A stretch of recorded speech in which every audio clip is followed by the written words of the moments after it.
Hello, I'm Bruce Zimmerman, and this is the Open Line Garden Show podcast for this week. One of the favorite, or at least my favorite, groups of tulips are the liliform. Now, liliforms don't give you the great show that, let's say, a parrot or even a Darwin does. And the reason is their shape. They have lovely curvatures, usually pointed petals, and they're usually bicolors, though not always. They always are like a tone-on-tone or bicolor. And they really do show in a garden because of their different shape. So your eye will catch this, so particularly if you contrast them with the standard tulip-shaped tulips. So what you want to do is take a look at these. Now, very often they are going to be a little later in the season. I find that most of them are going to bloom, I would say, probably in May, and at least in this area. There are some varieties that have been around a long time, which, we all have come to know if you're looking at bulbs and lilies, lily-formed tulips, such as Ballade, which has been around since 1955 as an award winner. China Pink, it's good. Some people like it, but there are others. The Marietta, is excellent. Now, these are generally going to be around 18 to 22 inches tall. So that means they're a little taller. They can go back a little further into the garden, and you'll always have room to plant either shorter bulbs and earlier bulbs or annuals at that time when they're in bloom in front of them to cover them up as they go. White Triumphador has been around for a long time, since about 1942. And when a bulb or a plant has been around this long, it usually is a good indication that it has some value in the garden. And it's going to last, and people like it, and it's strong. It's not going to fade quite as quickly as many of the different tulips do. So remember, when planting these, 6 to 8 inches down, preferably 8, decent soil, at least 6 to 8 inches apart, and in odd numbers. Standard rules for tulips. The other one is West Point. Now, this is supposed to be slightly fragrant.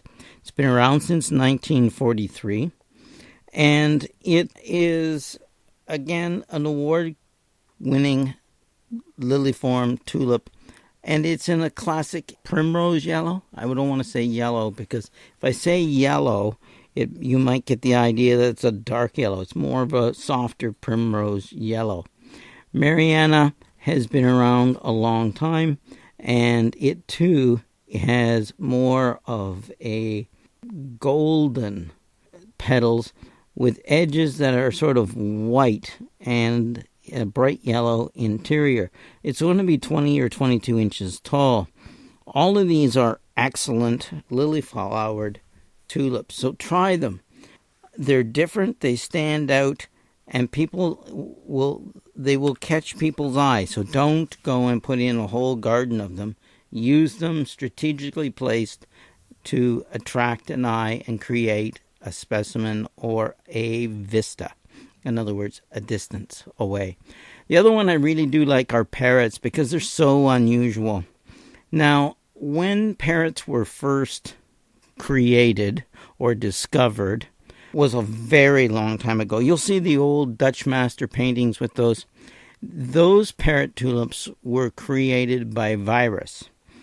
And it means that once you planted a virused tulip in there, you couldn't plant in that ground any other tulips, because the virus would be transferred into the other plants and, of course, make them a real mess or just not going to do what you want them to do.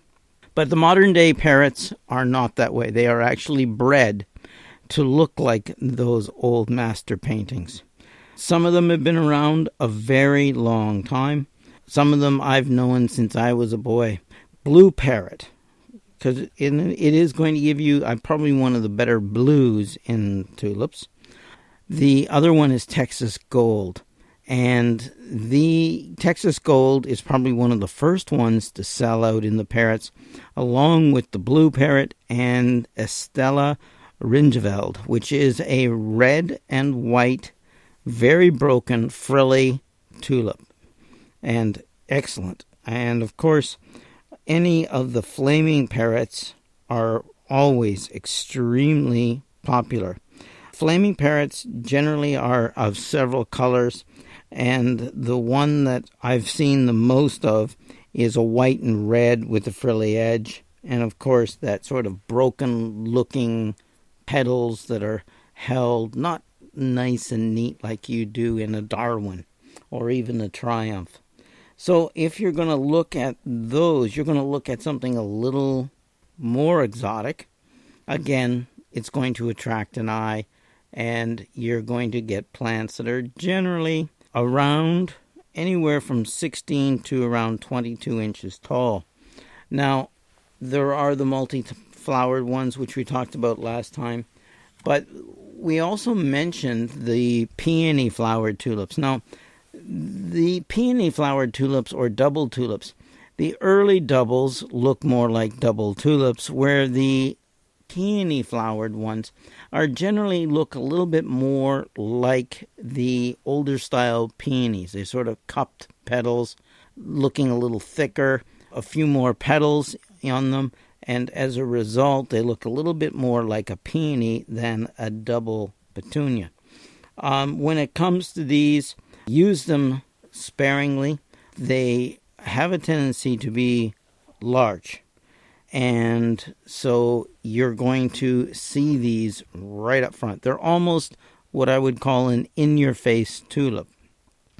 So if you're using dark colors, fine. If you're looking for a light-colored one, I would go with Angelique, which is a very soft two-tone pale pink. That one has been around a long time. The Carnaval de Nice looks like a red and white double, but it is actually a parrot, and it's going to give you that nice red and white striped look, but still a peony-shaped plant. The flames are a brilliant red and a silvery white on a 20-inch plant, and very, very pretty. Blue Spectacle is, again, another one of the very best of the blues you can put into your garden.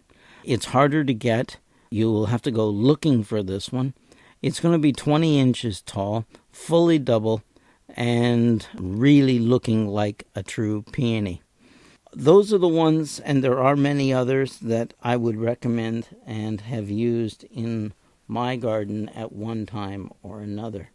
So take a look at them and enjoy them. There is many others. Mount Tacoma, if you're looking for a white, has been around a long time as well.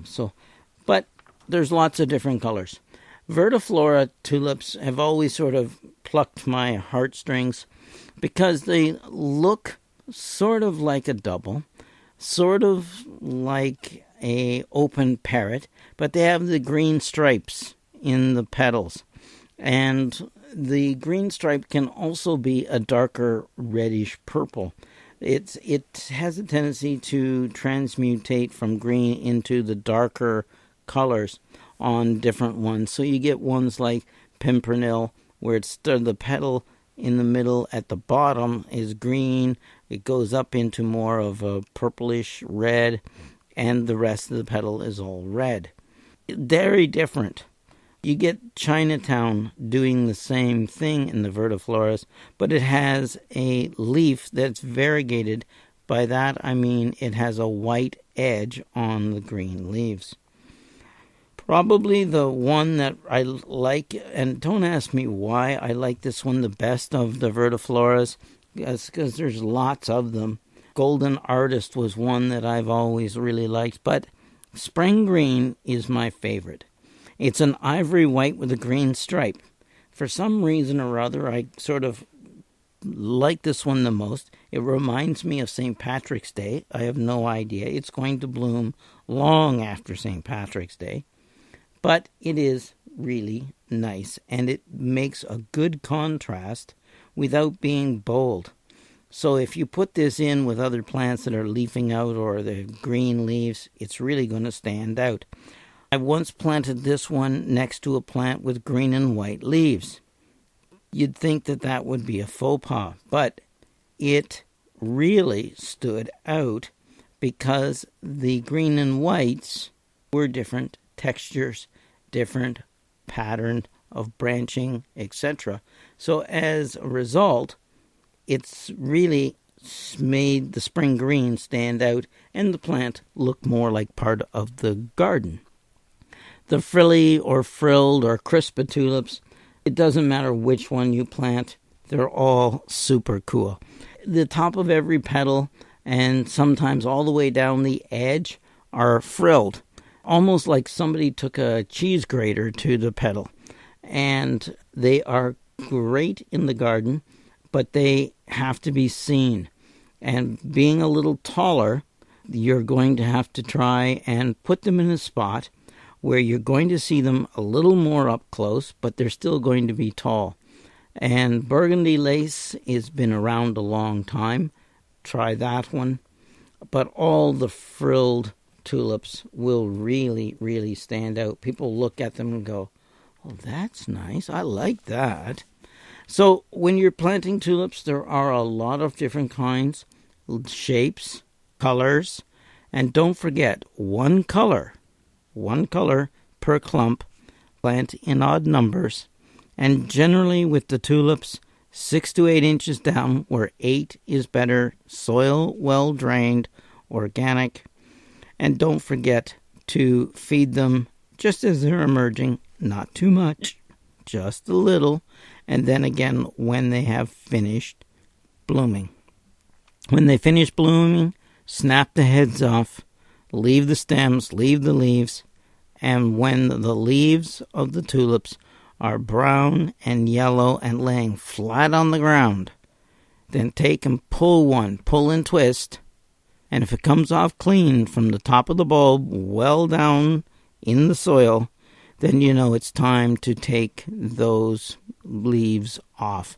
If they're a little tough to get off, wait another week and they'll all come off clean and neat, and your bulbs will have built up the maximum amount of food for next year's flowers. It'll help to keep the flowers of your tulips larger for a longer period of time. Over the years, it's the only thing you're going to do, really, other than a little bit of feeding, to let them tulips continue to grow in your garden and stay decent in size and show. When they get really poor, do what the cities do, take them out and replant with new, fresh tulips or other bulbs. You can always change your mind. I'm Bruce Zimmerman. This is the Open Line Garden Show podcast for this week.